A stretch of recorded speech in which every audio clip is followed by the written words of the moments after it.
ಯಾವ ಚೋರ ಚಿಕ್ಕಣ್ಣನನ್ನ ನಾವು ನೀವೆಲ್ಲ ಸೇರಿ ಕಲ್ಯಾಣಕ್ಕೆ ಕರ್ಕೊಂಡು ಬರೋಣ. ಎಲ್ಲದ ಚೋರ ಚಿಕ್ಕಣ್ಣ? ಬಹುಶಃ ಅವ ನಮ್ಮೆಲ್ಲರ ಮನಸ್ಸಿನಲ್ಲಿ ಅದಾನ. ಹಾಗಾದ್ರೆ ಕಲ್ಯಾಣ ಎಲ್ಲಿ ಅದ? ನಮ್ಮೆಲ್ಲರ ಬದುಕಿನಲ್ಲಿ ಅದ. ಅದಕ್ಕೆ ಬಹಿರಂಗದ ಚಿಕ್ಕಣ್ಣ 12ನೇ ಶತಮಾನದಲ್ಲಿ ಬಾಳಿ ಹೋಗ್ಬಿಟ್ಟ. ಆದ್ರೆ ಅಂತರಂಗದಲ್ಲಿ ಬಹಳಷ್ಟು ಚಿಕ್ಕಣ್ಣಗಳು ಅದಾರಿನ, ಅವರನ್ನು ದೊಡ್ಡಣ್ಣಗಳನ್ನಾಗಿ ಮಾಡಬೇಕು. ಚೋರ ಚಿಕ್ಕಣ್ಣನ ಸಂದೇಶ ನಮ್ಮಗಳ ಬದುಕಿನಲ್ಲಿ ದೊಡ್ಡಸ್ತಿಕೆಯನ್ನು ಬೆಳೆಸಲಿ ಎನ್ನುವಂಥ ಭಾವದಿಂದ ಆ ಪುಣ್ಯಾತ್ಮನ ಒಂದು ವಚನದೊಂದಿಗೆ ಆತನ ಪರಿಚಯವನ್ನು ಮಾಡೋಣ. ನೋಡಿ, ಕಳ್ಳನ ಚರಿತ್ರೆಯನ್ನು ಹೇಳ್ತಾ ಇದ್ದೇವೆ. ಆತ ವಚನ ಬರೆದಿದ್ದಾನೆ. ಆ ಬದಲಾವಣೆ ಹೇಗಾಗಿರಬೇಕು ಅನ್ನುವಂಥ ಒಂದು ದೃಶ್ಯ ನಾಟಕ ಅದಲ್ಲ ಇದು ನಮ್ಮ ಬದುಕಿನಲ್ಲಿ ಬೆಳಕಾಗಬೇಕು. ಗಾಂಧರ್ವಕ್ಕೆ ರಾಗದ ಹೆಸರಿಟ್ಟಂತೆ, ಒಂದೊಂದು ರಾಗಕ್ಕೆ ಒಂದೊಂದು ಹೆಸರಿಟ್ಟಿರಿ ನೀವು. ಸ್ವರ ಒಂದೇ, ರಾಗಗಳು ಬೇರೆ ಬೇರೆ ಆದರೂ ಕೂಡ ಸ್ವರ ಒಂದೇ ಅದ. ಸಂಚಾರದ ಪರಿ ಬಣ್ಣ ಬೇರಾದಂತೆ ಗೋವರ್ಣ ಹಲವು. ಜಗತ್ತಿನೊಳಗೆ ಬೇರೆ ಬೇರೆ ಬಣ್ಣಗಳು ಹೆಂಗದವಲ್ಲ ಹಂಗ ಆಕಳ ಬಣ್ಣಗಳು ಬೇರೆ ಬೇರೆ. ಕ್ಷೀರ ಏಕವಾದಂತೆ ಆಕಳ ಬಣ್ಣ ಬೇರೆ ಬೇರೆ ಅದಾವು, ಆದ್ರೆ ಹಾಲಿನ ಬಣ್ಣ ಮಾತ್ರ ಒಂದೇ ಅದ. ಹಾಲಿನ ಗುಣನೂ ಕೂಡ ಒಂದೇ ಅದ. ಕಾಯಕ ಹಲವಾದಲ್ಲಿ ಮಾಡುವ ಮಾಟ, ಶರಣರೊಳಗಾಟ, ಲಿಂಗವ ಕೂಟ, ಕೂಡುವ ಕೂಟ ಏಕವಾಗಿರಬೇಕು. ಬಸವಣ್ಣ ಪ್ರಿಯ ನಾಗೇಶ್ವರ ಲಿಂಗವನ್ನಿರುವುದಕ್ಕೆ. ಯಾರು ಶರಣರ ಒಡನಾಟದಲ್ಲಿ ಇರ್ತೀವಲ್ಲ ಅವರಿಗೆ ಶರಣರು ಎಂಥ ಸಂದೇಶವನ್ನು ಕೊಟ್ಟರು ಅಂತ ಹೇಳಿದ್ರೆ, ಕಾಯಕ ಯಾವುದಾದರೆ, ಕ್ಷೌರದ ಕಾಯಕವಾದರೇನು, ಮಡಿವಾಳನ ಕಾಯಕವಾದರೇನು, ಚಮ್ಮಾರನ ಕಾಯಕವಾದರೇನು, ಹೆಂಡದ ಮಾರಯ್ಯನ ಕಾಯಕವಾದರೇನು, ಅದು ಕಾಯಕ. ಈ ಕಾಯಕದಲ್ಲಿ ಕೂಡಿಕೊಂಡು ಶರಣರ ಒಡನಾಟದಲ್ಲಿ ಬಂದಾರೆ ಅಂತ ಹೇಳಿದ್ರೆ ಅವರೆಲ್ಲರೂ ಶರಣ. ಅದಕ್ಕೆ ನೀವೆಲ್ಲ ಶರಣ ಸಿದ್ಧಾಂತವನ್ನು ಓದಿಕೊಂಡಿರ್ತಕ್ಕಂಥವರಲ್ಲಿ ನನ್ನದೊಂದು ವಿಚಾರ, ಬಸವಣ್ಣನವರು ಅಂತರ್ಜಾತೀಯ ಮದುವೆಯನ್ನು ಮಾಡಿದರು ಅಂತ ಹೇಳ್ತೀವಿ ನಾವು. ಇತ್ತೀಚೆಗೆ ಇಳಕಲ್ಲಿನ ಚಿತ್ತರಗಿ ವಿಜಯಮಹಾಂತ ಶಿವಯೋಗಿಗಳು ಶೂದ್ರ ವರ್ಗದ ಒಬ್ಬ ವಟುವನ್ನ ಸ್ವಾಮಿಯನ್ನಾಗಿ ಮಾಡಿದರು ಅಂತ ಹೇಳ್ತಾರೆ. ನಾವು ಇವೆರಡನ್ನೂ ಒಪ್ಪೋದಿಲ್ಲ. ಅಂದ್ರೆ ಅವ್ರು ವಿರೋಧ ಅಂತ ತಿಳ್ಕೊಂಡಿರಿ. ನನ್ನ ವಿಚಾರ ಹೇಗಂದ್ರೆ, ಮೊನ್ನೆ ಬಸವಣ್ಣನನ್ನ ರಾಮನ ಹತ್ರ ಕರ್ಕೊಂಡು ಹೋಗಿದ್ದೇವಲ್ಲ, ಹಂಗೊಂದು ವಿಚಾರ ನಿಂದು. ಯಾರು ಬ್ರಾಹ್ಮಣರಾಗಿರ್ತಕ್ಕಂಥವನ ಮಗಳನ್ನ ಶೂದ್ರನಾಗಿರ್ತಕ್ಕಂಥವನ ಮಗ ಅಂತ ಹೇಳ್ತೀವಲ್ಲ, ಅವರಿಬ್ಬರ ತಂದೆ ತಾಯಿಗಳು ತಮ್ಮ ಪೂರ್ವಾಶ್ರಮವನ್ನು ಬಿಟ್ಟು ಬಸವಣ್ಣನವರ ಮಹಾಮನೆಯಲ್ಲಿ ಶರಣರ ಆದ್ಮೇಲೆ ಅವ್ರ ಮಕ್ಕಳು ಮದುವೆ ಆಗ್ತದಂದ್ರೆ ಅದು ಹೆಂಗೆ ಅಂತರ್ಜಾತಿ ಆಗ್ತದ? ಅದು ಒಂದೇ ಅಲ್ಲ. ಇದು ಒಂದು ವಿಚಾರ, ನನ್ನ ವಿಚಾರ ಇದು. ಅದು ತಪ್ಪಾದರೂ ಆಗಿರಬಹುದು. ನಾನೇನು ಬಹಳ ದೊಡ್ಡವನಂತ ಭಾವಿಸಿಕೊಂಡಿಲ್ಲ. ನನಗಿಂತಲೂ ಕಿರಿಯರಿಲ್ಲ ಅನ್ನುವಂಥ ಅಣ್ಣನನ್ನು ನಂಬಿರ್ತಕ್ಕಂಥವನ್ನ. ಇನ್ನು ಇಳಕಲ್ಲದ ಅಪ್ಪಗಳನ್ನು, ನಾನು BEd ಕಲ್ತಿದ್ದು ಇಳಕಲ್ನಲ್ಲೇನೆ. ಒಂದು ಶಿವಾನುಭವ ಕಾರ್ಯಕ್ರಮದಲ್ಲಿ ನೇರವಾಗಿ ದೊಡ್ಡಪ್ಪ ಅವರಿಗೆ ಈ ಪ್ರಶ್ನೆ ಮಾಡಿದ್ದೆ ನಾನು. ಒಬ್ಬ ಸ್ವಾಮಿ ಆಗಬೇಕಾದ್ರೆ ಸ್ವಾಮಿ ಆಗುವ ಪೂರ್ವದಲ್ಲಿ ಕೆಲವು ಶಿಷ್ಟಾಚಾರಗಳನ್ನು ಆತ ಅದಕ್ಕೆ ಒಳಗಾಗಬೇಕು. ಅದರಲ್ಲಿ ಒಂದು ಶಿಷ್ಟಾಚಾರ ಮರಿದೇವರಾಗೋದು. ಒಮ್ಮೆ ಸ್ವಾಮಿ ಆಗಕ್ಕೆ ಬರಂಗಿಲ್ಲ. ಮರಿದೇವರಾಗುವಾಗ ಹೆಂಗಾಗ್ತೀವಿ ಅಂದ್ರೆ, ಮತ್ತೆ ಆಗ್ತೀವಿ ಅಂತೀನಿ. ನಾನು ಸ್ವಾಮಿ ಸನ್ಯಾಸಿ ಅಲ್ಲ, ನನಗೆ ಇಬ್ಬರು ಮಕ್ಕಳು, ಒಬ್ಬ ಆರ್ಕಿಟೆಕ್ಟು, ಒಬ್ಬ ಲಾಯರ್. ಅವರಿಬ್ಬರಿಗೆ ಮದುವೆ ಮಾಡಬೇಕಾಗಿತ್ತು. ಇವತ್ತು ನಾ ಪ್ಯಾಂಟ್ ಶರ್ಟ್ ಹಾಕ್ಕೊಂಡೆ ಆಫೀಸಿಗೆ ಬಂದಿದ್ದೆ. ನಮ್ಮ ಅವ್ವ ಮನೆಗೆ ಹೋಗಿ ಲುಂಗಿ ಉಟ್ಕೊಂಡು ಬಂದೀನಿ. ಮತ್ತೆಲ್ಲರ ಬಸ್ನಾಗ ನೋಡಿ ಹೌದಾ ಸ್ವಾಮಿ ಅಂದೀನಿ. ಅದು ನನ್ನ ಕಾಯಕ. ಸೊ ಮರಿದೇವರಾಗುವಾಗ ಸ್ವತಃ ಹಡದ ತಾಯಿ ತಂದೆಗಳೇ ನಮ್ಮ ಉಡ್ದಾರ ಕಟ್ ಮಾಡ್ತಾರೆ. ಯಾವಾಗ ಉಡ್ದಾರ ಕಟ್ ಮಾಡ್ತಾರೆ? ಸತ್ತಾಗ ಉಡ್ದಾರ ಕಟ್ ಮಾಡ್ತಾರೆ ಕೆಲವು ಸಮಾಜದಲ್ಲಿ. ಹಾಗೆ ನೀನು ಇನ್ಮೇಲೆ ನಮ್ಮ ಪಾಲಿಗೆ, ನಮ್ಮ ಕುಲಕ್ಕೆ, ನಮ್ಮ ಮನೆತನಕ್ಕೆ ನೀನು ಅಲ್ಲ, ಸತ್ತಿ. ಇನ್ನು ನೀನು ಇವನ ಮಗ, ಯಾವ ಬಿಟ್ಟಕ್ಕೆ ಏರ್ಬೇಕಾಗ್ಯದಲ್ಲ, ಇವನ್ ಮಗ ನೀನು. ಅವ ಹೇಳ್ತಾನ ತಗೊಳವ, ನೀನು ನನಗೂ ಮಗ ಅಲ್ಲ, ನಿರಾಕಾರ ಸ್ವರೂಪನಾಗಿರ್ತಕ್ಕಂಥ ಲಿಂಗಯ್ಯನಿಗೆ ಮಗ ನೀನು. ಅಂದ್ರೆ ಜಾತಿ, ಮತ, ಪಂಥ, ಭೇದ, ಒಳಿತು ಕೆಡಕು, ಸತ್ಯ ನಿತ್ಯ ಇವೆಲ್ಲವುಗಳನ್ನು ಮೀರಿ ನಿಂತವನನ್ನ ಯಾಕೆ ಅವನ ಪೂರ್ವಾಶ್ರಮದ ಜಾತಿಯನ್ನು ಎತ್ತಿ ತೋರಿಸಬೇಕು? ಆ ಮೂಲಕ ಸಮಾಜದಲ್ಲಿ ಒಬ್ಬನನ್ನು ಎತ್ತಿ ಹಿಡಿದು ಇನ್ನೊಬ್ಬನನ್ನು ತುಳಿತಕ್ಕಂಥ ಕೆಲಸ ಯಾಕೆ ಮಾಡಬೇಕು? ಇದು ನನ್ನ ಸಮಸಮಾಜದ ಕಳಕಳಿಯ ಪರಿಕಲ್ಪನೆ. ತಪ್ಪಿದ್ರೆ ತಿದ್ದುಕೊಂತೀನ. ಇದು ನಾನು ಎಲ್ಲೋ ನಿಮ್ಮ ಅಷ್ಟ ಮುಂದೆ ಹೇಳಕತ್ತಿಲ್ಲ. ನನ್ನ ಫೇಸ್ಬುಕ್ ಮೂಲಕ, ನನ್ನ ಯೂಟ್ಯೂಬ್ ಮೂಲಕ ಅನೇಕ ಜನ ಕೇಳ್ತಾರೆ. ನಾನು ಇನ್ನೂ ಒಂದು ಮಾತನ್ನು ಹೇಳ್ತೇನೆ. ನನ್ನ ಪ್ರವಚನವನ್ನು ಕೇಳಿರ್ತಕ್ಕಂಥ ಬಹಳಷ್ಟು ಜನಸಾಮಾನ್ಯರು ಬಹಳ ಅಭಿಮಾನದಿಂದ ನನಗೆ ಪ್ರೀತಿಯನ್ನು ತೋರಿಸ್ತಾರೆ. ಆದರೆ ಕೆಲವು ಜನ ನಾನು ಮಾಡ್ತಾ ಇರ್ತಕ್ಕಂಥ ಕಾರ್ಯವನ್ನೇ ಮಾಡಬೇಕಾಗಿರ್ತಕ್ಕಂಥ ಸ್ವಾಮೀಜಿಗಳು ಸುಮ್ಮನೆ ನಾಲ್ಕು ಕತೆ ಹೇಳಿ ನಗಿಸೋದು ಬಿಟ್ಟು, ಇಲ್ಲ ಯಾಕೆ ಹೇಳ್ಕೊತ ಕುಂದಿರ್ತೀನಿ ನೀನು? ಸ್ವಾಮಿ ಹಂಗಿರ್ಬೇಕು ಹಿಂಗಿರ್ಬೇಕು, ಇದ್ಯಾಕೆ ಬೇಕು ನಿನ್ಗೆ ಅಂತ ಕೇಳೋರು ನನ್ನ ಪರಿಸರದಲ್ಲಿ ಇದ್ದಾರೆ. ಆದರೆ ನಾನು ಯಾರ ಹಂಗಿನಲ್ಲಿ ಒಳಗಾಗಿರ್ತಕ್ಕಂಥವನಲ್ಲ, ಯಾರದೋ ಮನಸ್ಸು ಮೆಚ್ಚಿಸ್ಲಿಕ್ಕೆ ಮಾತಾಡುವಂಥ ಮಾತಲ್ಲ. ಹಾಗೆ ಚೋರ ಚಿಕ್ಕಣ್ಣ ಎಲ್ಲಿದ್ದ ಅಂತ ಹೇಳಿದ್ರೆ, ಕಲ್ಯಾಣದ ಒಂದು ಭಾಗದಲ್ಲಿ ಬರ್ತಕ್ಕಂಥ ಚೋರ ಚಿಕ್ಕಣ್ಣ ಸಿಂಧಿ ನಾಡು ಅಂತ ಒಂದು ನಾಡಿನಲ್ಲಿ ಬಹಳ ಸುಪ್ರಸಿದ್ಧವಾಗಿರ್ತಕ್ಕಂಥ ಕಳ್ಳಾಗಿದ್ದ, ಜೊತೆಗೆ ಕುಳ್ಳಾಗಿದ್ದ. ನಮ್ಮಲ್ಲಿ ಹುಡುಗಾಟಿಗೆ ಒಂದು ಮಾತು ಹೇಳ್ತೀವಿ, ಕಳ್ಳನ ನಂಬಿದ್ರು ಅಂತ ಹೇಳ್ತೀವಿ.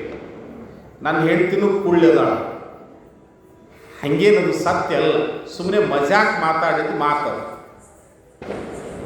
ಆತ ಕಳ್ಳನೂ ಇದ್ದ, ಕುಳ್ಳನೂ ಇದ್ದ, ತುಂಬ ಚಾಣಾಕ್ಷ ಇದ್ದ, ಕಳ್ಳತನವನ್ನು ಶಾಸ್ತ್ರಬದ್ಧವಾಗಿ ಅಭ್ಯಾಸ ಮಾಡಿದ್ದ. ನೋಡಿ ಎಷ್ಟು ಮಜಾ. ನಾವು ಕೆಮಿಸ್ಟ್ರಿನ ಸಿಸ್ಟಮೆಟಿಕ್ ಆಗಿ ಅಭ್ಯಾಸ ಮಾಡ್ತೀವಿ, ಸಂಗೀತವನ್ನು ಕ್ಲಾಸಿಕಲ್ ಆಗಿ ಅಭ್ಯಾಸ ಮಾಡ್ತೀವಿ. ಅವ ಕಳ್ಳತನ ಮಾಡುವುದನ್ನೇ ಬಹಳ ವ್ಯವಸ್ಥಿತವಾಗಿ ಅಧ್ಯಯನ ಮಾಡಿದ್ದ. ಬಹುಶಃ ಭಾರತದ ರಾಜಕಾರಣಿಗಳೆಲ್ಲರೂ ಚೋರ ಚಿಕ್ಕಣ್ಣನನ್ನು ಅಭ್ಯಾಸ ಮಾಡ್ಯಾರ ಕಾಣ್ತದೆ, ಅವನ ಪೂರ್ವಾಶ್ರಮದ ಅಭ್ಯಾಸವನ್ನು ಮಾಡ್ಯಾರ ಕಾಣ್ತದೆ. ಎಂಥಿಂಥ ಕಳ್ಳರು ನಮ್ಮ ಮಧ್ಯದಲ್ಲಿದ್ದಾರೆ ಅಂದರೆ, ನಾವು ಮಾಡಿದ ಕಳ್ಳತನವನ್ನು ಕ್ಷಮೆ ಮಾಡುವಂಥ ದೂರದ ರಾಜ್ಯದ ದೇವರುಗಳಿಗೆ ಆನೆ ಮರಿಯನ್ನು ದಾನ ಕೊಡುವಷ್ಟು ಶ್ರೀಮಂತ ಕಳ್ಳರು ನಮ್ಮ ನೇತಾರರು. ತಿರುಪತಿ ತಿಮ್ಮಪ್ಪನಿಗೆ 8 ಕೋಟಿ ಮೊತ್ತದ ಟೊಪ್ಪಿಗೆಯನ್ನು ಕೊಡಿಸುವಷ್ಟು ಶ್ರೀಮಂತರು ನಮ್ಮ ನೇತಾರರು. ಆದರೆ ದೇವರು ಕಳ್ಳಲ್ಲ. ಇಂಥ ದೊಡ್ಡ ಕಳ್ಳತನ ಮಾಡಿ ಸಂಪತ್ತನ್ನು ಕೊಟ್ಟರು ಅಂಥವ್ರನ್ನ ಜೈಲಿಗೆ ಹಾಕೋದು ಮರಿಲಿಲ್ಲವ. ಅವ್ರನ್ನ ಜೈಲಿನಾಗ ಬಿದ್ದರು, ಗೊತ್ತಿರ್ಬೇಕು ನಿಮಗೆ. ಅದಕ್ಕೆ ನಾವು ತಿಳ್ಕೊಂಡೀವಿ ಬೆಕ್ಕ ಕಣ್ಣು ಮುಚ್ಚಿಕೊಂಡು ಹಾಲು ಕುಡಿತಿರ್ತೈತಿ, ಯಾರೂ ನೋಡೋದಿಲ್ಲ ಅಂತ. ಅದ್ರ ಜಗತ್ತಿನ ಕಣ್ಣು ಮುಚ್ಚಿರಂಗೆ. ಹಾಗೆ ಈತ ಕಳ್ಳ, ಕುಳ್ಳ, ಜಾಣ. ಇಂಥ ಕಳ್ಳ ಆ ಭಾಗದ ಕಳ್ಳರಿಗೆಲ್ಲ ನಾಯಕನಾಗಿದ್ದ ಈತ. ಇವ ಏನು ಮಾಡ್ತಿದ್ನಂದ್ರೆ ಸಣ್ಣ ಪುಟ್ಟ ಕಳುವು ಮಾಡ್ತಿದ್ದಿಲ್ಲ, ದೊಡ್ಡ ದೊಡ್ಡ ರಾಜರನ್ನ ಲೂಟಿ ಮಾಡ್ತಿದ್ದ. ಕಲ್ಯಾಣದ ಉತ್ತರಕ್ಕಿರ್ತಕ್ಕಂಥ ಸವಾಲಾಕ್ಷ ಅನ್ನುವಂಥ ಒಂದು ದೇಶ, ಒಂದು ರಾಜ್ಯ. ಆ ರಾಜ್ಯದಿಂದ ಕಲ್ಯಾಣಕ್ಕೆ ಯಾರಾದರೂ ವ್ಯಾಪಾರಕ್ಕೆ ಬರ್ತಾ ಇರ್ತಕ್ಕಂಥವರು, ಆ ರಾಜ್ಯದ ಸುತ್ತಲಿರ್ತಕ್ಕಂಥ ಪೊನ್ನಾಟಿ, ನಾಗಾರ್ಜುನ, ತೆಲಂಗಾಣ ಈ ಕಡೆಗೆ ಬರ್ತಕ್ಕಂಥ ವ್ಯಾಪಾರಿಗಳನ್ನು, ಸಾಧು ಸಂತರನ್ನು, ವಾಲ್ಮೀಕಿಯ ಹಾಗೆ, ವಾಲ್ಮೀಕಿಯ ಪೂರ್ವಜನ್ಮ ರತ್ನಾಕರ, ಶಾರ್ಟ್ ಆಗಿ ತಿಳ್ಕೊಂಡ್ರು ನೀವೆಲ್ಲ ನೀವು ಕೇಳಿದರು. ಹಾಗೆ ಇವನು ಲೂಟಿ ಮಾಡ್ತಾ ಇದ್ದ. ಹಾಗೆ ಲೂಟಿ ಮಾಡಿ ಸಂಪತ್ತನ್ನು ಕ್ರೋಢೀಕರಣ ಮಾಡ್ತಿದ್ದ. ಸವಾಲಾಕ್ಷದ ರಾಜ ಈ ಕಳ್ಳನನ್ನು ಏನಾದರೂ ಉಪಾಯ ಮಾಡಿ ಹಿಡಿಬೇಕಂತ ಹೇಳಿ ಬಹಳ ದೊಡ್ಡ ವ್ಯೂಹವನ್ನು ನಿರ್ಮಾಣ ಮಾಡಿದ. ಅದು ಈ ಕಳ್ಳನಿಗೆ ಗೊತ್ತಾಗಿ ಬಹಳ ಜಾಣತನದ ನಡೆಯನ್ನು ನಡೀತಿದ್ದ. ಸವಾಲಾಕ್ಷ ರಾಜ್ಯದ ರಾಜನ ಸೈನಿಕರು ಹೊಂಚ ಹಾಕಿ ಈ ಚೋರ ಚಿಕ್ಕಣ್ಣನನ್ನು ಹಿಡಿಲಿಕ್ಕೆ ಬಂದು ಈತನ ಅನುಚರರನ್ನು ಹಿಡ್ಕೊಂಡು ಹೋಗ್ಬಿಟ್ರು. ಈತ ರಾತ್ರಿಯೆಲ್ಲ ದರೋಡೆ ಮಾಡಿ ಹಗಲತ್ತು ಯಾವುದಾದ್ರೂ ಗುಹೆಯಲ್ಲಿ ಹೋಗಿ ಮಲಗುತ್ತಿದ್ದ. ಒಂದು ದಿವಸ ಗುಹೆಯಲ್ಲಿ ಮಲಗಿದ್ದ ತನ್ನ ಇನ್ನುಳಿದ ಸಹಚರರೊಡನೆ. ಕೆಲವು ಸಹಚರರನ್ನ ಸವಾಲಾಕ್ಷ ರಾಜ್ಯದ ಸೈನಿಕರು ಬಂದಿ ಮಾಡಿದ್ರು. ಹಾಗೆ ಮಲ್ಕೊಂಡಾಗ ಅವನಿಗೊಂದು ವಿಚಿತ್ರವಾದ ಕನಸು ಬಿತ್ತು. ನಮ್ಮ ಪಂಚಾಂಗಗಳಲ್ಲಿ ಕನಸಿನ ಫಲಗಳನ್ನು ಬರೆದಿರ್ತಾರೆ. ಬಹುಶಃ ಅವು 100% ಸತ್ಯ ಆಗುವುದಿಲ್ಲ, ಎಲ್ಲೋ 1% ಆಗಬಹುದು. ಅವು ನಮ್ಮ ಯೋಗ. ಅವನಿಗೆ ಎಂಥ ಕನಸು ಬಿತ್ತಂದ್ರೆ ಆತನ ಗುಹೆಯೊಳಗೆ ವಿಚಿತ್ರವಾಗಿರ್ತಕ್ಕಂಥ ಒಂದು ಬೆಳಕು ಬರಲಿಕ್ಕತ್ತಿತ್ತು.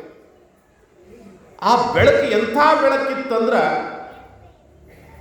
ನಿಮ್ಮಂಥವ್ರಿಗೆ ಬ್ಯಾಟ್ರಿ ಬೆಳಕು ಕಂಡಂಗೆ ಕಾಣ್ತದ, ಲೈಟಿನ ಬೆಳಕು ಕಂಡಂಗೆ ಕಾಣ್ತದ, ಇಲ್ಲ ದೀಪದ ಬೆಳಕು ಕಂಡಂಗೆ ಕಾಣ್ತದೆ. ಆತ ಕಳ್ಳ. ಆತ ಆ ಬೆಳಕನ್ನು ಎದಕ್ಕೆ ಭಾವಿಸ್ಕೊಂಡಂದ್ರೆ ವಜ್ರದ ಬೆಳಕು ಬಂದಂಗೆ ಬರ್ತದಂತ ಭಾವಿಸ್ಕೊಂಡವ.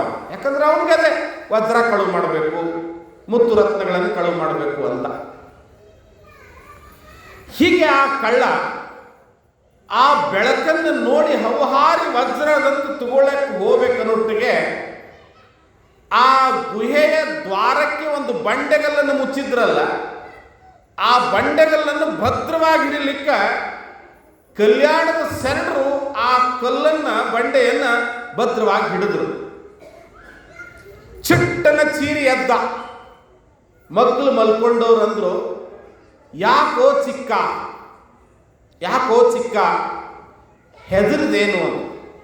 ಇಲ್ಲ, ನನ್ನ ಕೈಯಲ್ಲಿ ವಜ್ರ ಸಿಕ್ತಿತ್ತು, ಅಷ್ಟರಲ್ಲಿ ಇಬ್ಬರು ಸೆಂಟ್ರ್ ಬಂದು ಈ ಗುಹೆಯ ಬಾಯಿಗಿಟ್ಟಿರ್ತಕ್ಕಂಥ ಬಂಡೆಯನ್ನು ಭದ್ರವಾಗಿ ಹಿಡಿದ್ರು ಅಂದ. ಕನಸು ಬಿಡೋದು ಅಂತ. ಹಾಗೆ ಆತ ಎದ್ದ. ಮತ್ತೆ ಕತ್ತಲಾತು. ಆತ ಕತ್ತಲಾದ ಮೇಲೆ ಹೇಳವ, ತಾಮಸ ಕತ್ತಲೆಯನ್ನು ಬಯಸ್ತದೆ, ಸತ್ಯ ಬೆಳಕನ್ನು ಬಯಸ್ತದೆ. ಹಾಗೆ ತಾಮಸಿ ಗುಣ ಅದು. ಚೋರ ಚಿಕ್ಕಣ್ಣ ಹೊರಗಿಲ್ಲ, ನಮ್ಮ ಒಳಗೆ ಅದಾನ. ಯಾವುದು ತಾಮಸಿ ಕಾರ್ಯಗಳದಾವಲ್ಲ, ರಾಜಸಿ ಮತ್ತು ಸಾತ್ವಿಕವನ್ನು ಬಿಟ್ಟದಾವಲ್ಲ, ಅವೆಲ್ಲ ಕತ್ತಲೆಯ ಕಾರ್ಯಗಳೇ. ಕರ್ಮ ಸಿದ್ಧಾಂತಗಳ ನಡೆಯುವುದೆಲ್ಲ ತಾಮಸತನದಲ್ಲಿ. ಯಾಕಂದ್ರೆ ಆಸೆ ಇರ್ತದೆ, ಇರಲಿ. ಹೀಗೆ ಆತ ಮತ್ತೆ ಎದ್ದು ಸವಾಲಾಕ್ಷ ರಾಜ್ಯದಲ್ಲಿ ಬಂದಿಯಾಗಿರ್ತಕ್ಕಂಥ ತನ್ನ ಕಳ್ಳ ಸಹಚರರನ್ನ ಬಿಡಿಸ್ಕೊಂಡು ಬರ್ಲಾಕ ಹೋಗ್ಬೇಕು. ಹೊರಟಿದ್ದ. ಅಲ್ಲೊಬ್ಬ ಕತ್ತಿ ಮೇಲೆ ಏನೇನೋ ಭಾಳ ಚಂದ ಗಮನಿಸ್ರಿ, ನಮ್ಮ ಸಮಯ ಜಾರ್ತಾ ಇದೆ. ಕತ್ತಿ ಮೇಲೆ ಒಂದು ಚೀಲ ಇಟ್ಕೊಂಡು ಈ ಎಡಕಿನ ಚೀಲದಾಗ ಒಂದಷ್ಟು ಸಾಮಾನುಗಳನ್ನು ಇಟ್ಟಿದ್ದ, ಬಲ್ಕಿನ ಚೀಲದಾಗ ಇಟ್ಟಿದ್ದ. ನಡಬರ್ಕ್ತಾ ಕುತ್ಕೊಂಡು ಕೈಯಲ್ಲಿ ಬಗಲಿಗೆ ಒಂದು ಜೋಳಿಗೆ ಹಾಕ್ಕೊಂಡಿದ್ದ, ಕೈಯಲ್ಲಿ ಒಂದು ಬೆತ್ತ ಹಿಡ್ಕೊಂಡಿದ್ದ, ಹೊರಟಿದ್ದ. ಹೋಗಿ ಅವನ ಎದುರಿಗೆ ನಿಂತ. ಅವ ಹೆದರ್ಲಿಲ್ಲ. ಇವ ಅಂದ, ಬುದ್ಧನಿಗೆ ಅಂಗುಲಿಮಾಲ ಪ್ರಶ್ನೆ ಮಾಡಿದ್ದ, ಎಂತಿಂತವ್ರು ಹೆದರ್ಯಾರ ನನಗೆ, ನೀ ಅಂಜೋಲ್ಲ.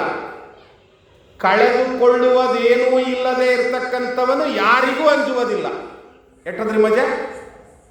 ಕಳೆದುಕೊಳ್ಳೋದು ನನ್ನಲ್ಲಿ ಏನೂ ಇಲ್ಲಂದ್ರೆ ಯಾರಿಗೆ ಅಂಜುವುದಿಲ್ಲ. ಹೀಗಾಗಿ ಆತ ಹೆದರಲಿಲ್ಲ. ಆ ಓಲೆ ಗರಿಗಳನ್ನು ವ್ಯಾಪಾರ ಮಾಡ್ತಾ ಇರ್ತಕ್ಕಂಥ ವ್ಯಾಪಾರಿ ಕತ್ತೆಯ ಮೇಲೆ ಕುಳ್ತಾನೆ. ನಾನು ಚೋರ ಚಿಕ್ಕಣ್ಣ, ನನ್ನ ಹೆಸರು ಕೇಳಿದ್ರೆ ಗಡ ಗಡ ಗಡ ಗಡ ನಡುಗ್ತಾರ, ನಿನಗೇನು ಭಯ ಅನ್ಸೋದ ಅಂದವ. ಯಾಕೆ ಭಯ ಅನ್ನಿಸ್ಬೇಕು ಅಂದವ. ಅವನ ಬ್ಯಾಗಿನಲ್ಲಿರ್ತಕ್ಕಂಥ ಆ ಸವಾರಿಯ ಮೇಲೆ ಇರ್ತಕ್ಕಂಥ ಗರಿಗಳನ್ನು ತೆಗೆದು ನೋಡ್ದ. ಏನಿವು ಅಂದ. ಇವು ನಿನಗೆ ಮಾರಾಕೂ ಬರೋದಿಲ್ಲ, ನಿನಗೆ ಲಾಭನೂ ಆಗೋದಿಲ್ಲ, ಅಂಥ ವಸ್ತು ಅದಾವು. ಅದಕ್ಕೆ ನಿನಗೆ ಬೇಕಾದ ಯಾವ ವಸ್ತುಗಳು ನನ್ನಲ್ಲಿ ಇಲ್ಲಲ್ಲ, ಅದಕ್ಕೆ ನನಗೆ ಅಂಜಿಕಿಲ್ಲ ಅಂದವ. ಓಹೋ, ಹಿಂಗನಂದವ. ಈ ಕಡೆ ಕೈ ಹಾಕಿದ, ಏನೋ ಬರೆದಿದ್ದು, ಈ ಕಡೆ ಖಾಲಿ ಇದ್ದು ಓಲೆಗರಿ. ಯಾವುದೋ ಒಂದು ಗಿಡದ ತಪ್ಪಲ ತಂದು, ಎಲಿ ತಂದು, ನೀರೊಳಗೆ ನೆನೆ ಇಟ್ಟು, ಅದಕ್ಕೆ ಸಂಸ್ಕಾರ ಕೊಟ್ಟು ಆ ಓಲೆಗರಿಗಳನ್ನು ಮಾಡ್ತಿದ್ರು. ಬರಿಯವರು ಅದನ್ನು ತಗೊಂತಿದ್ರು. ಬರೆಯೋರು ಬರೆದ ಮೇಲೆ ಅವ್ರು ನಾವು ಮಾರ್ತಿದ್ರು. ಅವ ತಗೊಂಡೋಗಿ ತಗೊಳ್ಳೋರಿಗೆ ಕೊಡ್ತಿದ್ದ. ನೋಡ್ರಿ ಎಷ್ಟು ಮಜಾ ಆಗಲಿ. ಅವೊಬ್ಬ ವ್ಯಾಪಾರಿ, ಆದ್ರೆ ಅವನ ಬಳಿ ಯಾವ ದ್ರವ್ಯವೂ ಇಲ್ಲ. ಈ ಎಕಾನಮಿನ ಗಾಂಧಿ ಪ್ರಚಾರ ಮಾಡಿದ, ಕ್ಲೋಸ್ಡ್ ಎಕಾನಮಿ. ನಮ್ಮ ಉಪ್ಪನ್ನು ನಾವೇ ತಯಾರು ಮಾಡ್ಕೋಬೇಕು, ನಮ್ಮ ಬಟ್ಟೆಯನ್ನು ನಾವೇ ನೇಯ್ಕೋಬೇಕು, ಅಂದ್ರೆ ಪರಕೀಯರು ನಮ್ಮ ಮೇಲೆ ದಾಳಿ ಮಾಡೋದೇ ಇಲ್ಲ ಅನ್ನುವಂಥ ಎಕಾನಮಿನ ಗಾಂಧಿ ಕೊಡ್ಲಿಕ್ಕೆ ಹೋದ. ಆ ಎಕಾನಮಿ ಕಲ್ಯಾಣದ ಸೆಂಟ್ರಲ್ಲಿತ್ತು. ಏನದ್ರ ಮಜಾ? ಈ ಕಡೆ ಬರಿಲಾರ್ದ ಹಾಳಿಗಳು, ಹಾಳಿ ಅಂದ್ಕೊಂಡು ಬಿಡೋಣ, ಓಲೆಗರಿಗಳಿತ್ತು. ಈ ಕಡೆ ಬರೆದು ಇತ್ತು. ಇವು ಏನು ಮಾಡ್ತೀವಿ ಅಂದ, ಇವ್ರನ್ನ ಮಾರ್ತೀನಿ. ಮಾರಿ ದುಡ್ಡು ಎಲ್ಲಿಟ್ಟಿ ಅಂದವ.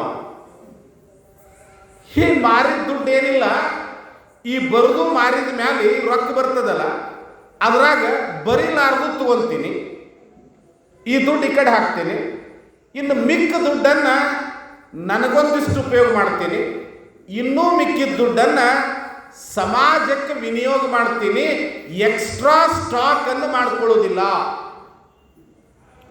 ಈ ಎಕ್ಸ್ಟ್ರಾ ಸ್ಟಾಕ್ ಎಷ್ಟು ಕೆಟ್ಟಾಗ್ಯದಂದ್ರೆ, ಇವತ್ತು ಬೆಂಗಳೂರಿನಲ್ಲಿ ದೂರದ ದೇಶಗಳಲ್ಲಿ ನೌಕರಿ ಮಾಡ್ತಾ ಇರ್ತಕ್ಕಂಥ ಮಕ್ಕಳು ಅವ್ವ ಅಪ್ಪನ ಜೋಡಿ ಜಗಳಾಡ್ಯಾವ.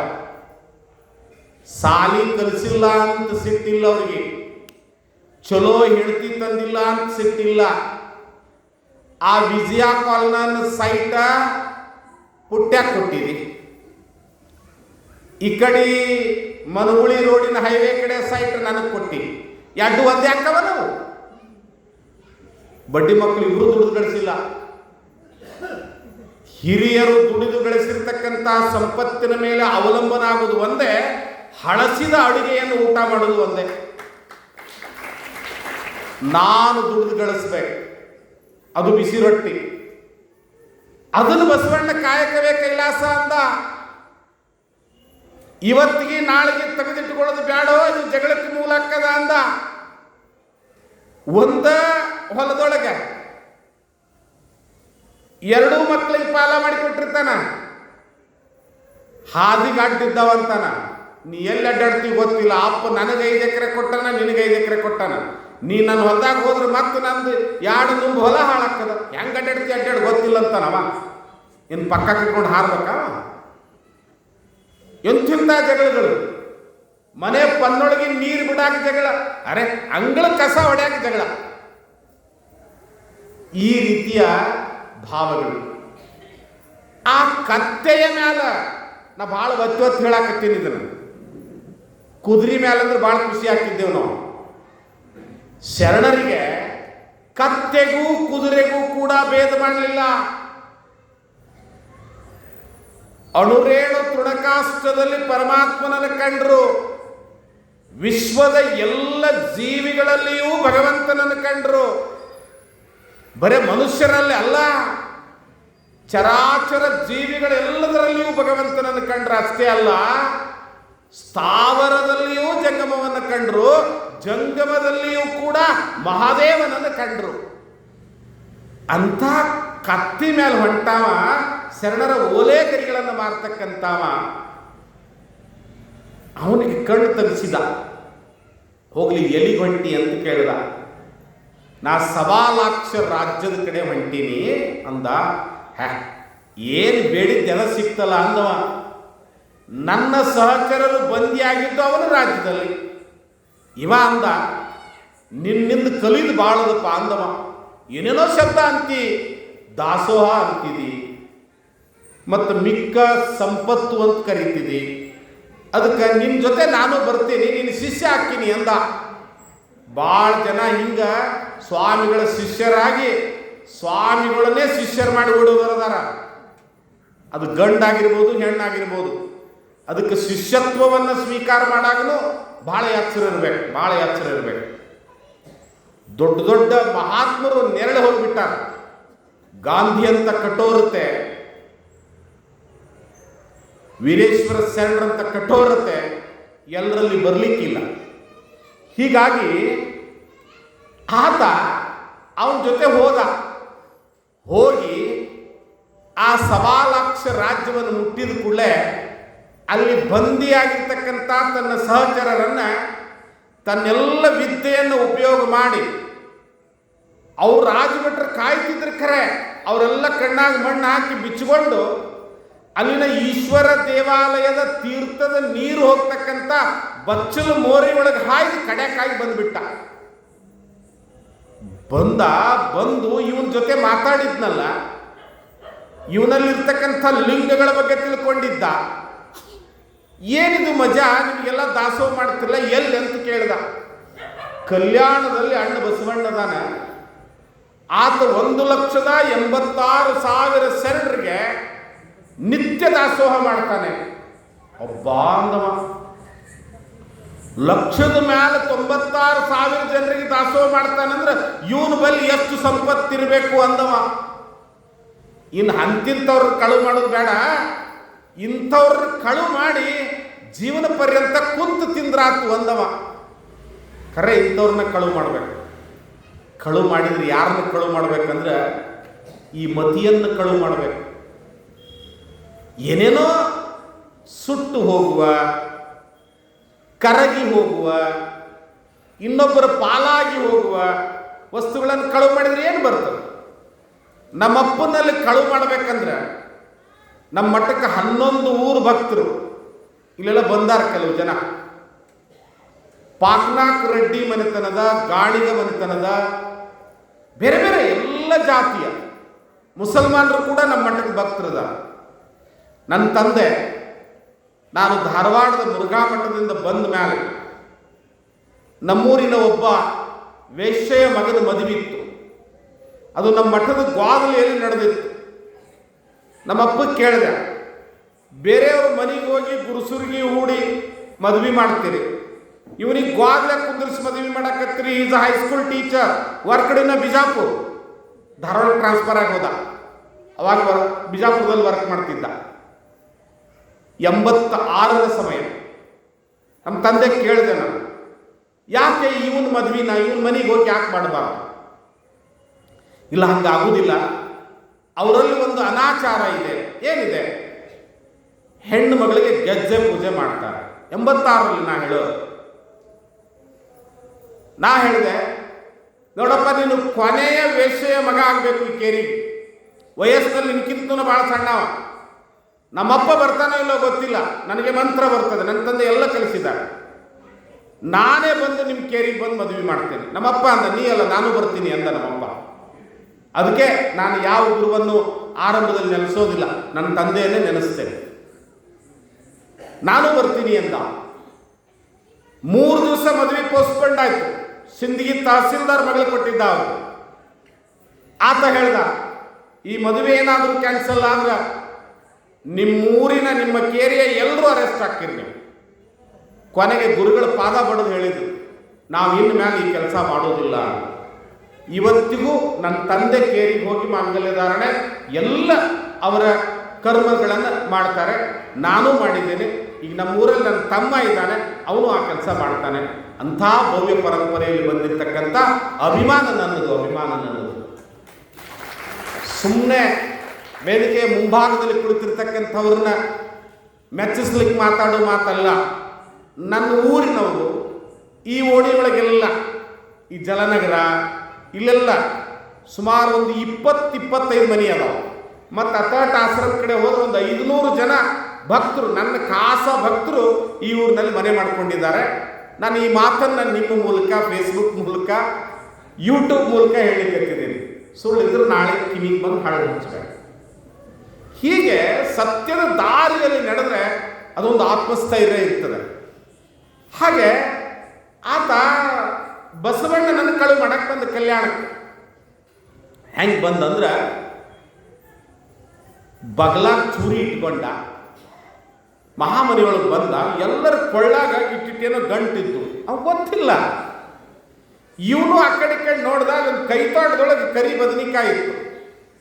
ಬದನಿಕಾಯಿ ಹರ್ಕೊಂಡು ಕೊಳ್ಳಾಗ ಕಟ್ಕೊಂಡ. ಅಂದ, ಎಲ್ಲರಿಗೂ ಊಟಕ್ಕೆ ನೀಡಾಗ ಬಸವಣ್ಣ ಬರ್ತಾನೆ. ಈ ಚಾಕು ತಗೊಂಡು, ಈ ಚೂರಿ ತಗೊಂಡು ಚಂಗನೆ ನೆಗೆದು ಅವನು ಎದ್ಮೇಲೆ ಕತ್ತಿ ಇಟ್ರೆ ಅವನ ಸಂಪತ್ತೆಲ್ಲ ಕೊಡ್ತಾನೆ ಅಂದವ. ಆಯ್ತಂತೂ ಒಳಗೆ ಬಂದ. ಹೊತ್ತು ಮುಣಿಗಿತು, ಅನುಭವ ಆಯಿತು. ಅನುಭವ ಆದ್ಮೇಲೆ ಪ್ರಸಾದ. ಹೆಂಗೆ ಪ್ರಸಾದ ಅಂದ್ರೆ ಯಾರ್ಯಾರು ದುಡ್ದಿದ್ರಲ್ಲ ಅವರೆಲ್ಲ ತಗೊಂಡು ಬರ್ತಿದ್ರು. ಅಂಥದ್ದೊಂದು ಪ್ರಯೋಗ ಇಲ್ಲಿ ಮಾಡೋಣ. ಒಂದು ದಿವಸ ಮುಟ್ಟಿಗೆ ಪ್ರಸಾದ ಮಾಡೋಣ. ಅವತ್ತು ಅಡುಗೆ ಮನೆ ಬಂದಿಲ್ಲಿದ್ದು. ಎಲ್ಲರೂ ಮನ್ಯಾಗ ಒಂದು ದಿವಸ ಮುಟ್ಟಿಗೆ ಮಾಡ್ಕೊಂಡು ಬರೋದು. ಏನು ಉಂಡಿ ಮಾಡ್ಕೊಂಡು ಬರ್ತೀರ? ಭಾಳ ಮಂದಿ ಶುಗರ್ ಇದ್ದವ್ರು ಅದಾರ, ಬೇಡ. ಬೆಳ್ಳುಳ್ಳಿ ಹಾಕಿ ಚಂದಾಗ ಮುಟ್ಟಿಗೆ ಮಾಡ್ಕೊಂಡು ಬರೋದು. ಪುಟ್ಟಿ ತಂದು ಇಲ್ಲಿ ಇಡೋದು, ಎಲ್ಲರೂ ಪ್ರಸಾದ ಮಾಡೋದು. ಅದು ಸಮತೆ. ಇದೊಂದು ಪ್ರಯೋಗ ಆಗಲಿ, ಪ್ರಾಕ್ಟಿಕಲ್ ಇರಬೇಕು. ಹೀಗೆ ಎಲ್ಲರೂ ಪ್ರಸಾದ ಕುಂತ ಮೇಲೆ ಒಂದು ಪದ್ಧತಿ. ನಾನು ಇನ್ನು ಹೇಳಿದ್ದೆಲ್ಲ, ಎಡದ ಹಸ್ತದಲ್ಲಿ ಲಿಂಗ, ಬಲದ ಹಸ್ತದಲ್ಲಿ ತುತ್ತು. ಬರೀ ಲಿಂಗದ ಕಾಯಿ ಇದ್ದವ್ರು ಭಾಳ ಮಂದಿ ಇದಾರ, ಒಳಗೆ ದೇವರ ಇಲ್ಲ. ಇರಲಿ, ಎಲ್ಲರೂ ಲಿಂಗ ತೆಗೆದು ಕೈಯಾಗಿ ಹಿಡಿದ್ರು.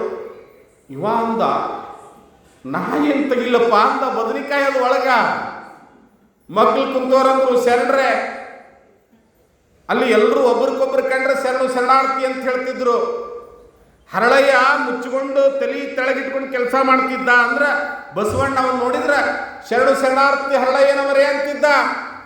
ನಾವು ಹಂಗಲ್ಲ, ನಾವು ಸ್ವಾಮಿಗಳು ಮ್ಯಾಲೆ ಕೂತೀವಿ, ನಮಗೆ ಇವ್ರು ನಮಸ್ಕಾರ ಹೇಳಿದ ಮೇಲೆ ನಾವು ಹೊಳ್ಳೆ ಆರಾಮದ್ರೇ ಅಂತ ಕೇಳೋರು ನಾವು. ಹೀಗಾಗಿ ನಾವು ಹೋದ 3 ದಿವಸಕ್ಕೆ ಆಗಿ ನೆನಪಿರಂಗಿಲ್ಲ. 900 ವರ್ಷಗಳ ತರುವಾಯಿನೂ ಕೂಡ ಬಸವಣ್ಣ ಇನ್ನೂ ನಮಗೆ ನೆನಪಿದ್ದಾನೆ. ಸ್ವಾತಂತ್ರ್ಯ ಸಿಕ್ಕು 80 ವರ್ಷ ಕಳೆದರೂ ಕೂಡ ಗಾಂಧಿ ಇನ್ನೂ ನಮಗೆ ನಮ್ಮ ತಾತ, ನಮ್ಮ ಬಾಪು. ಯಾರು ಸತ್ಯಕ್ಕಾಗಿ ಬದುಕಿದ್ರಲ್ಲ ಅವರೇ ಮೃತ್ಯುಂಜಯರು. ಅವರಿಗೆ ಸಾವಿಲ್ಲ. ಸಿದ್ದೇಶ್ವರಪ್ಪಾಜಿ ಹೋಗಿದ್ದಾರೆ ಅಂತ ಅನಿಸ್ತೈತಿ ನಿಮಗೆ? ಬಿಜಾಪುರದ ಮಣ್ಣಿನ ಕಣಗಳಲ್ಲಿ ಸಿದ್ದೇಶ್ವರಪ್ಪಾಜಿ ಇದ್ದಾರೆ. ನೀವು ಹೋಗಿ ಎಲ್ಲೋ ಆಶ್ರಮದಲ್ಲಿ ಅಡ್ಡ ಹುಡುಕಬೇಡ್ರಿ. ಕೆಲವು ಸ್ಥಳಗಳಲ್ಲಿ ಕಳೆದು ಹೋಗ್ಬಿಡ್ತಾರೆ, ಸಾಂದರ್ಭಿಕವಾಗಿ ಕಳೆದು ಹೋಗ್ಬಿಡ್ತಾರೆ. ಆದರೆ ವಿಶ್ವವ್ಯಾಪಿಯಾಗಿ ಎಲ್ಲ ಕಡೆ ಅವರು ಜೀವಂತವಾಗಿರ್ತಾರೆ. ಹಳಕಟ್ಟಿಯವರು, ಹರ್ಡೇಕರ್ ಮಂಜಪ್ಪನವರು ಎಲ್ಲಿ ಕಳೀಲಿಕ್ಕೆ ಸಾಧ್ಯ ಇದ್ದಾರೆ. ನಾವು ಅವರು ಜೀವ ಬಿಡಲಿಕ್ಕೆ ಸಾಧ್ಯ ಇದ್ದಾರೆ. ಹಾಗೆ ಈತ ಕುಂತಿದ್ದ, ಪಕ್ಕದಾಗಿದ್ದ ಶರಣರಂದ್ರು, ಶರಣರ ನಿಮ್ಮ ಲಿಂಗ ತೆಗೆದು ಪ್ರಸಾದ್ ತೋರಿಸ್ರಿ ಅಂದರೆ ಪ್ರಸಾದ್ ಚಾಲು ಆಕೈತಿ. ಒಬ್ರು ಯಾರು ತೋರಿಸ್ಲಿಕ್ಕಂದ್ರೆ ಚಾಲು ಆಗೋದಿಲ್ಲ ಅಂದ್ರೆ ಅವರು ಇರ್ಲಿ ಬಿಡ್ರಿ, ನಾವೊಬ್ಬ ಬಿಟ್ರಿ ಏನಕ್ಕದ ಅಂದವ. ಇಲ್ಲ, ಈ ಲಕ್ಷದ ಮೇಲೆ 96,000 ಮೇಲೆ ನೀವೊಬ್ಬ ಬಂದಿಯಲ್ಲ, ನಿನ್ನ ಎಲ್ಲರ ಪ್ರಸಾದ ಆಗ್ಬೇಕಾದ್ರೆ ನಿನ್ನ ಲಿಂಗನೂ ತೋರಿಸ್ಬೇಕು. ಪದ್ಧತಿ ಇತ್ತಲ್ಲಿ, ಸಿಸ್ಟಮ್ ಇತ್ತು. ವಿಚಾರ ಮಾಡ್ರಿ, 900 ವರ್ಷಗಳ ಹಿಂದೆ ಇದಂತೂ ಇಂಥ ಒಂದು ವ್ಯವಸ್ಥೆ ಇತ್ತು ಈ ಭೂಮಿ ಮೇಲೆ, ಅದು ನಮ್ಮ ನಾಡಿನಲ್ಲಿ. ಅವ ಅಂದ, ಕಷ್ಟಪಟ್ಟು ತೆಗೆದ ಬದ್ನಿಕಾಯಿ ಹೊರಗೆ ಬಂತು. ಗದ್ದಲು ಶುರುವಾಗಿ ಇವನ್ಕಿಂತಲ ಸೂರ್ರಿದ್ರಲ್ಲಿ ಇವ ತಿಳ್ಕೊಂಡಿದ್ದು ನಾನೇ ಸೂರಂತ. ಮಡಿವಾಳ ಮಾಚಯ್ಯನಂತ ಗಣಾಚಾರಿಗಳಿದ್ರು, ವೀರಗಂಟೆ ಮಡಿವಾಳ ಮಾಚಯ್ಯ, ಅವನು ಒಂದು ದಿವಸ ಬರ್ತಾನೆ. ಅಂತ ಸೂರ್ರಿದ್ರು, ವೀರರಿದ್ರು. ಇವನು ಕತ್ತಿ ಏಟ್ರು ಕೆಲಸ ಮಾಡಿದ್ರು. ಸುತ್ತ ನಿಂತರು, ಕಳ್ಳ ಅಂದರು. ಬಸವಣ್ಣನವರು ಎದ್ದು ಬಂದು ಅಪ್ಪ ಎಂಥ ಮಹಾತ್ಮ ನೀನು ಅಂದರು. ನೋಡ್ರಿ ಹೆಂಗದ ಮಾತ, ಎಂಥ ಮಹಾತ್ಮ ನೀನು. ನಾವು ಇಷ್ಟಲಿಂಗವನ್ನೇ ಕರದಲ್ಲಿ ಇಟ್ಕೊಂಡು ಇದು ಲಿಂಗ ಅಂತ ನಂಬಲಾರ್ದವರು, ಇದು ಕಲ್ಲ ಅಂದವರು, ಇದು ಶಿಲೆ ಅಂದವರು, ಇದು ಕಾಡಿಗೆ ಅಂದವರು, ಇದಕ್ಕೆ ಇದ್ಲಿ ಅಂದವರು ನಾವು. ಆದ್ರೆ ಬದನೆಕಾಯಿ ಒಳಗೆ ಲಿಂಗವನ್ನು ಕಂಡಿರ್ತಕ್ಕಂಥ ನೀನು ಸಾಮಾನ್ಯನಲ್ಲ, ನಮ್ಗಿಂತ ದೊಡ್ಡವ ಅಂದ. ಚಿಕ್ಕಣ್ಣ ಬಸವಣ್ಣನನ್ನು ಅಪ್ಪಿಕೊಂಡು ಹತ್ತು ಬಿಟ್ಟ. ಅಪ್ಪ, ನನ್ನ ಜೀವನ ಹೋಯ್ತು ಅಂತ ತಿಳ್ಕೊಂಡಿದ್ದೆ. ನಿಜವಾಗ್ಲೂ ನನ್ನನ್ನು ಕೊಂದಿ ನೀನು. ನನ್ನೊಳಗಿನ ಕಳ್ಳನನ್ನು ಕೊಂದು ನನ್ನೊಳಗೆ ಇನ್ನೊಬ್ಬ ಮಗು ಶರಣನನ್ನು ಹುಟ್ಟಿಸಿರ್ತಕ್ಕಂಥ ಜನ್ಮದಾತ ಅಪ್ಪ ಬಸವಣ್ಣ ನೀನು, ಅಪ್ಪ ಬಸವಣ್ಣ ಅಂದ. ಇದು ನಮ್ಮನ್ನ, ಇನ್ನೊಬ್ಬರನ್ನ, ಯಾರನ್ನ ಕೀಳು ಕಾಯಕದೊಳಗದಾರ, ಯಾರು ಕೆಟ್ಟ ಕೆಲಸ, ನಿಮ್ಮ ಮನೆಯಲ್ಲಿ ಮುಸುರೆ ತಿಕ್ಕುವಂತ ಹೆಣ್ಣು ಮಗಳನ್ನು ಒಂದು ಬಾರಿ ನಿಮ್ಮ ಮಗನಿಗೆ ಹೇಳ್ರಿ, ಅಕ್ಕ ಅಂತ ಕರಿ ಅಂತ ಹೇಳ್ರಿ. ಮುಸುರೆ ತಿಕ್ತಾಳೆ, ಅಕ್ಕ ಬಂದು ನೋಡಿ ಕರಿ ಅಂತ ಹೇಳ್ರಿ. ನಿಮ್ಮ ಮನೆ ಕಸ ಬಳಿತಕ್ಕಂಥ ಮನುಷ್ಯನನ್ನ ಅಣ್ಣ ಬಂದ ಕರಿ ಅಂತ ಹೇಳ್ರಿ. ಅಯ್ಯ ಎಂದರೆ ಬೇಡ ನಮಗೆ, ನಾವು ಮತ್ತೆ ಬಾರಲ್ಲ ಹೋಗಲ್ಲ ಕರಿಯಲ್ಲ. ಅವನು ನಿಮ್ಮ ಮುತ್ತೆ ಅಲ್ಲಿ ಬಿದ್ದೈತೆ ನೋಡು, ಅದು ಕೊಯ್ದು ಹಳಸಿದ್ದೇನ್ರ ಹೋಗಿ, ಮಮ್ಮಿ ಹಳಸಿದ್ದು ಎತ್ತಿಡೋಣ, ನಾಳೆ ನಿನಗೆ ಬರ್ತದಂತನವ. ಅದಕ್ಕೆ ನಾವೆಲ್ಲರೂ ಕೂಡ ಶರಣರ ಆದರ್ಶಗಳನ್ನು ಅಳವಡಿಸಿಕೊಳ್ಳೋಣ. ಹೀಗೆ ಪ್ರತಿನಿತ್ಯ ಒಬ್ಬೊಬ್ಬ ಶರಣರು ನಿಮಗಷ್ಟೇ ಅಲ್ಲ, ನನಗೂ ಬೆಳಕನ್ನು ಕೊಡಲಿ, ನಮ್ಮೆಲ್ಲರಿಗೂ ಬೆಳಕಾಗಿ ಬರಲಿ. ಆ ಕಲ್ಯಾಣದ ಶರಣ ಸೂರ್ಯನ ಬೆಳಕಿನಲ್ಲಿ ನಾವೆಲ್ಲ ಒಳ್ಳೆಯ ಜೀವನವನ್ನು ಕಾಣೋಣ ಅಂತ ಹೇಳಿ ತಮ್ಮೆಲ್ಲರಲ್ಲಿ ಕೂಡ ಶರಣಾರ್ಥಿಗಳು. ವೇದಿಕೆಯನ್ನು ದಯವಿಟ್ಟು ಯಾರು ನಾವೆಲ್ಲ ಕುಡಿದಿಲ್ಲ, ಕಣ ಕುಡಿದ ರಾಶಿ ಅಂತ. ಈ ವ್ಯವಹಾರದಲ್ಲಿ, ಈ ವ್ಯವಸ್ಥೆಯಲ್ಲಿ ಇದೊಂದು ವ್ಯವಹಾರ ಅಲ್ಲ. ಬಹಳಷ್ಟು ದ್ರವ್ಯ ಖರ್ಚಾಗ್ತದೆ. ಎಲ್ಲರೂ ಪ್ರಸಾದ ಮಾಡಬೇಕು. ನಮಗೆ ಭಗವಂತ ಶಕ್ತಿ ಕೊಟ್ಟಿದ್ದಾನೆ, ಅದನ್ನು ಇಲ್ಲಿ ವಿನಿಯೋಗ ಮಾಡೋಣ ಅಂತ ಹೇಳ್ತಾ ಈಗ ಮಹಾಮಂಗಲಕ್ಕೆ ನಾವೆಲ್ಲ ಅಣಿಯೋಣ. ಸರ್, ಮಂಗಲ ಮಾಡೋಣ, ದಯವಿಟ್ಟು ಬರೆಯೋಣ. ಇವತ್ತಿನ ಪ್ರಸಾದಕಾರಿಗಳ ಹೆಸರನ್ನು ದಯವಿಟ್ಟು ಸರ್ ಹೇಳಬೇಕು. ಸ್ವಲ್ಪ ಇವತ್ತೊಂದು 7 ದಿವಸ ಹೆಚ್ಚಾಯಿತು.